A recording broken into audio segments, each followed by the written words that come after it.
سلام و درود، امیدوارم که حالتون خوب باشه دوستای عزیز.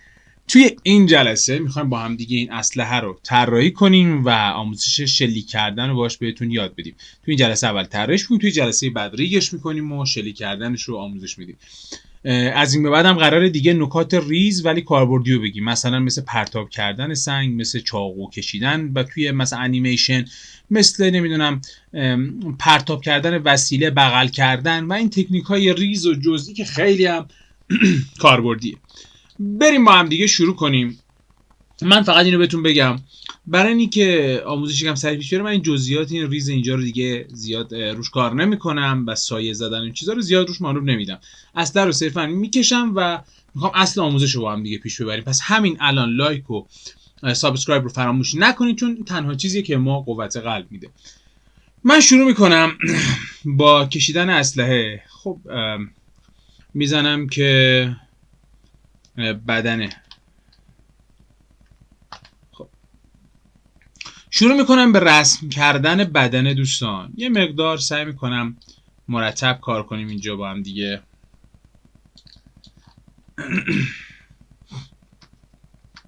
من اگه قبلا آموزش ها رو دیده باشین یک توضیحی به صورت کامل دادم که موقع رسم اولیه زیاد نیاز نیست دقت کنید، شما صرفاً بکشید و بعدش میایم مرتبش میکنیم، اینجوری سرعت کار بالاتر میره. خب ببینید من الان نوشتم بدنه و هدفم هم این بود که این رو جدای از اسلحه بکشم، یعنی جدای از جزئیات بکشم. یعنی دیگه این قسمت پایین که میخوایم با ماشه تفنگ هست و اینجا که گلنگدن هست و اینجا که خشاب هست رو به صورت جداگانه طراحی میکنم. خب ببینید من تا نزدیک ماشه میام، بعد اینجا روی ماشه این دستگیره رو دیگه میکشم، چون دستگیره یک قطعه ثابت مثلا روی اسلحه، حالا هر چیزی که دارید طراحی میکنید با اینا دیگه خودتون یکم اطلاع در موردش داشته باشید. و قطعات ثابت رو اینجا به عنوان بدنه میکشیم و قطعات متحرکم که جداگانه رسم میکنیم که بتونیم کمی تنظیمات روش اعمال کنیم. میبینید من الان فعلا نامرتب دارم میرم جلو و بعدش برمیگردم همه چیز رو مرتب میکنم. این کسایی که آموزش قبلی من رو دیدن میدونن که سیستم کاری من دقیقا به این شکله. خب تمام این قسمت ها قسمت های ثابتی هستند که توی شلیک زیاد تاثیرشون رو شما نمیبینید. خب حالا من میام یکم مرتب میکنم، همونطور هم که بهتون گفتم زیاد نمیخوام به جزئیات بپردازم. میخوام اصل که میخوام چیزی که یاد بدم بهتون آموزش باشه، نه اینی که بریم سراغ حالا دقت توی طراحی توی این مسئله. خب من اینا رو یکم مرتب کنم. خب این به نظر من کفایت میکنه. اینجا کمی مرتب‌تر، شما یکم بیاد جلوتر و این قوس بگیره، اینجا هم یه قوس کوچیک بگیره. اینجا معمولا به خاطر اینی که مگسک اسلحه هست یک مقدار قوس داره. من این قسمت رو طراحی کردم. حالا میام اینجا رو مرتب تر میکنم.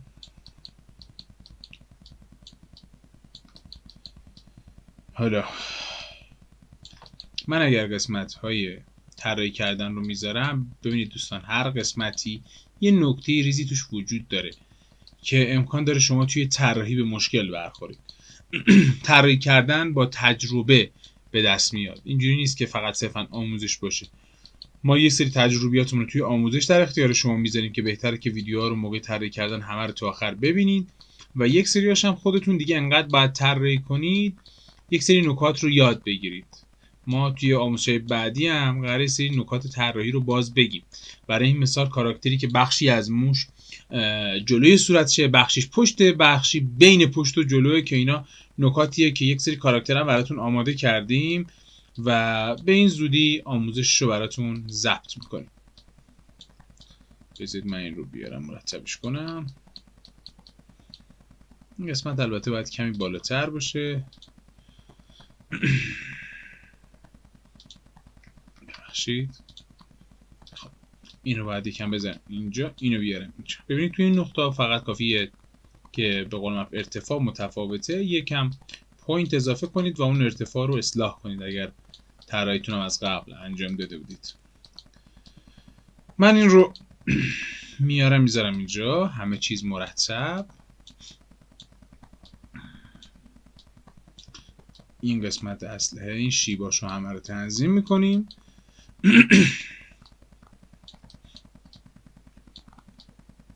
من قسمت قنداق اسلحه هم دارم اوکی میکنم. ببینیم چی مونده. اینجا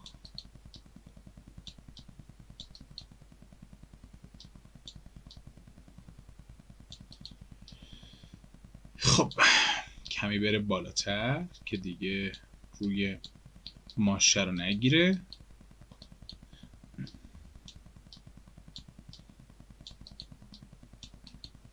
اینجا کمی باید مرتب تر بشه و در نهایت اینجاها رو من مرتب تر کنم. اینجا هم یه قسمت هاییه که جدا کننده است، خب که من نمیخوام الان وقت زیاد بذارم براش. ما گفتم میخوام به اصل آموزش بپردازیم. اینجا این رو میذارم توی این قسمت ها که وسطه.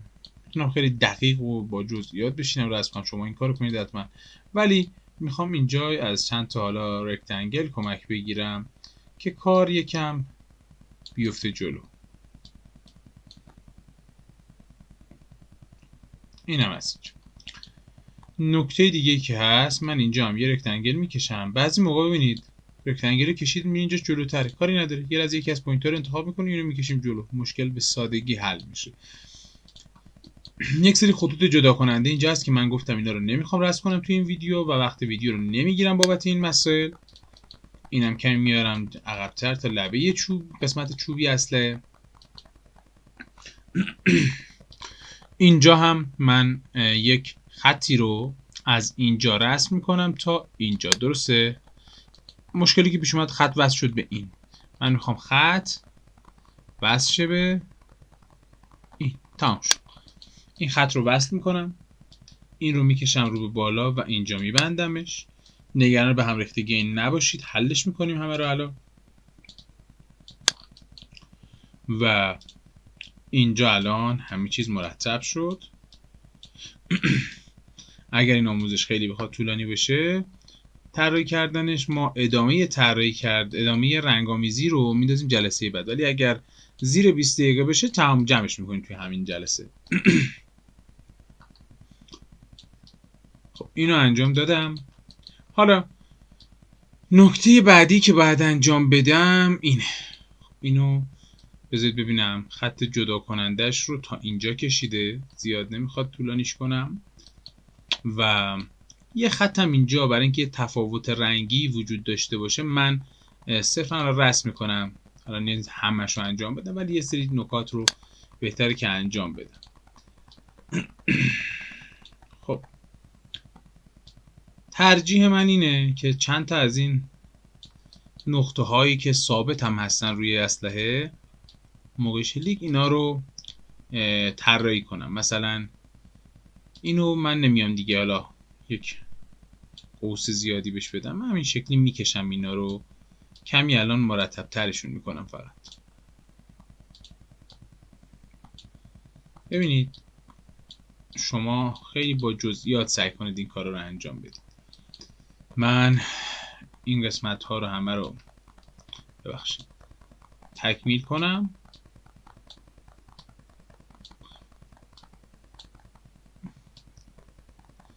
میام به این شکل یه مقدار میکشم، نیازی حتما دقیقا خودش باشه چون اینجا من میخوام کار را بیفته.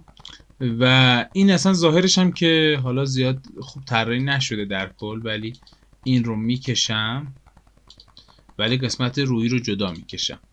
اوکی، نمیخوام با هم قاطی بشن، میخوام این قسمت ثابت بدنه باشه. قسمت روی حالتهای مختلف هست، دستی میخواد روی حالت تکتیر باشه یا به صورت رگباری شلیک کنه که بهش میگن مسلسل.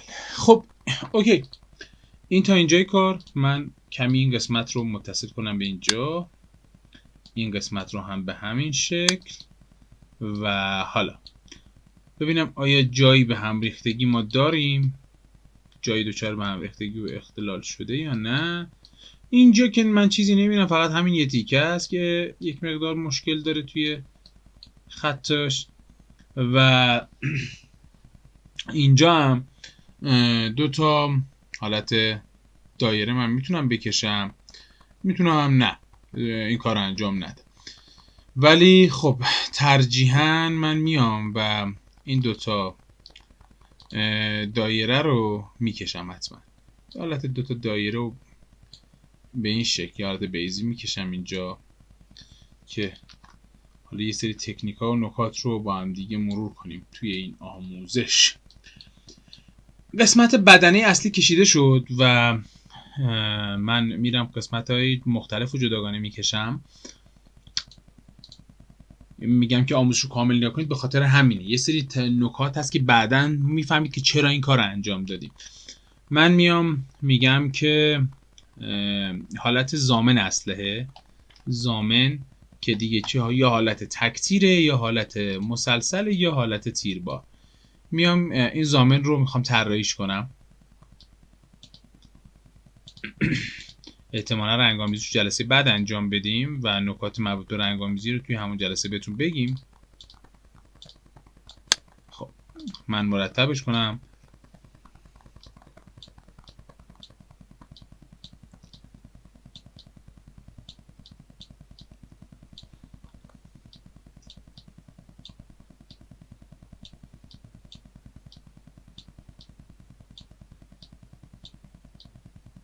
بیاد اینجا بهتره. یه ایده خلاقانه‌ای دارید خودتون، یا حتما همه چیز کپی اون عکسی باشه که از اینترنت دانلود کردید یا هر جا، و میتونید یه سری تغییرات رو خودتون به صورت دل بخواهی انجام بدید. مثلا به نظر من الان این ضامن اصلا کلا اشتباهه، و شما مثلا اگه بخواید با دقت کار کنید میتونید یه چیز خیلی خوشگل‌تر و جذاب‌تر خودتون طراحی کنید. من الان فقط صرفا میگم وقت آموزش رو هدر ندم. این دایره رو من اینجا میکشم براش و قسمت ضامن اسلحه اوکی شد. اینجا قرار ریگ بشه. قسمت دیگه که قرار ریگ بشه این قسمته که فشنگا ازش حالا بیرون زده میشه. حالت گلنگدن اسلحه داره یه جورایی، البته گلنگدن اسلحه احتمالاً اون طرفه.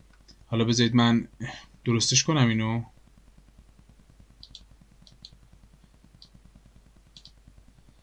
و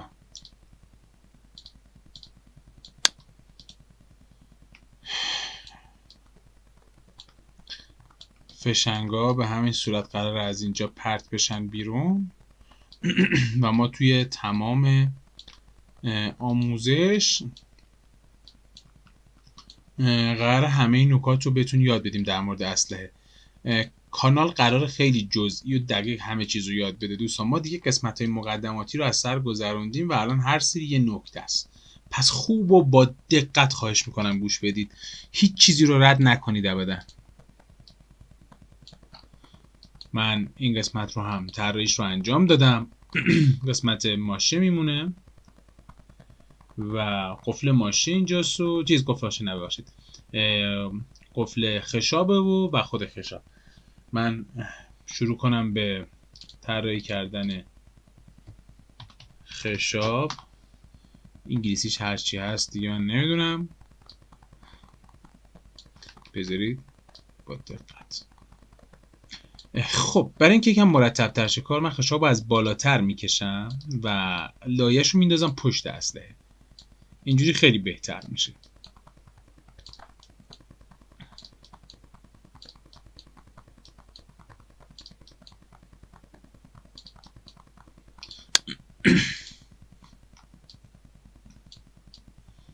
من سعی میکنم تو این آموزش از افکت صوتی هم استفاده کنم. پس احتمال داره چند جلسه این آموزش طول بکشه که یه سری نکات ریزتر و جزئی‌تر رو یاد بگیرید. فقط بازم میگم اگر براتون مهمه که آموزش‌ها بیشتر بشه، ضبط‌ها با کیفیت تر بشه، لایک کردن رو فراموش نکنید. چون اگه لایک نکنید این انرژی ما خیلی کم میشه و آدم اون رغبت رو نداره دیگه، بخواد حس میکنه که شما علاقه‌مند نیستید.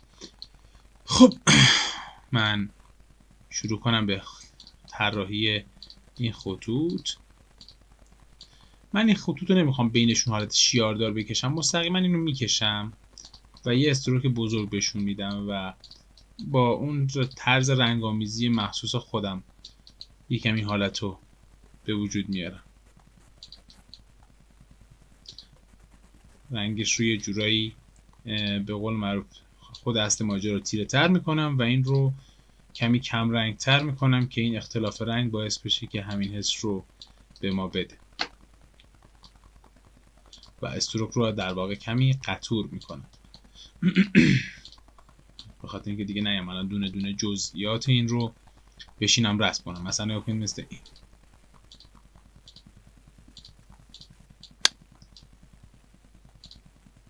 الان اینا رو مرتب میکنم، متوجه میشید که مثلا بخوام برای اون وقت میذاشتم چقدر باید الان آموزش رو لفتش میدادم.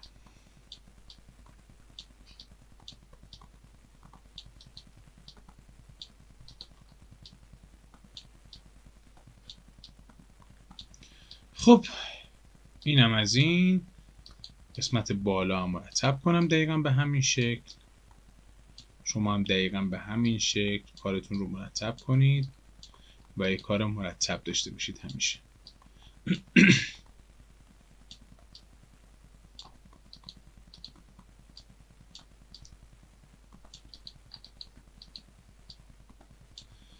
خب من یه مقداری بیارم پایین تر، این مرتب تر بشه و کار تمام. قسمت خشاب اسلحه کشیده شده. خب و الان من این قسمت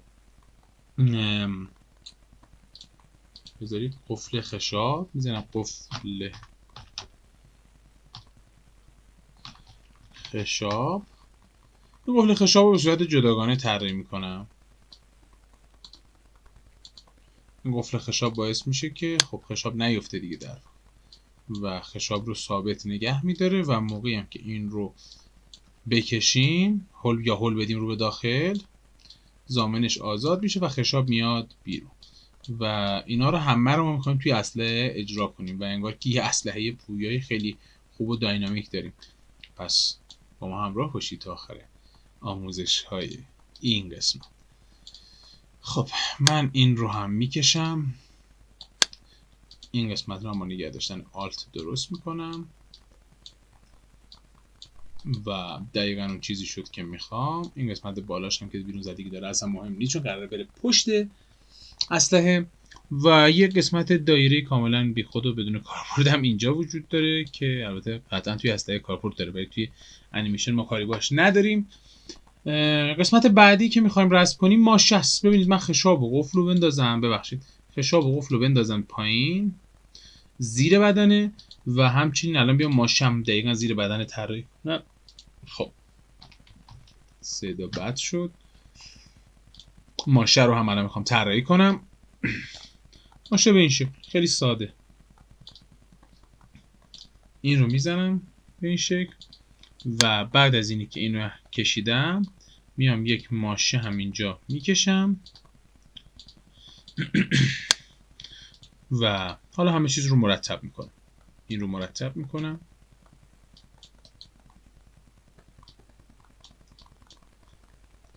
قسمت بالاشو نمیخواد چون پشت اسلحه هست دیده نمیشه.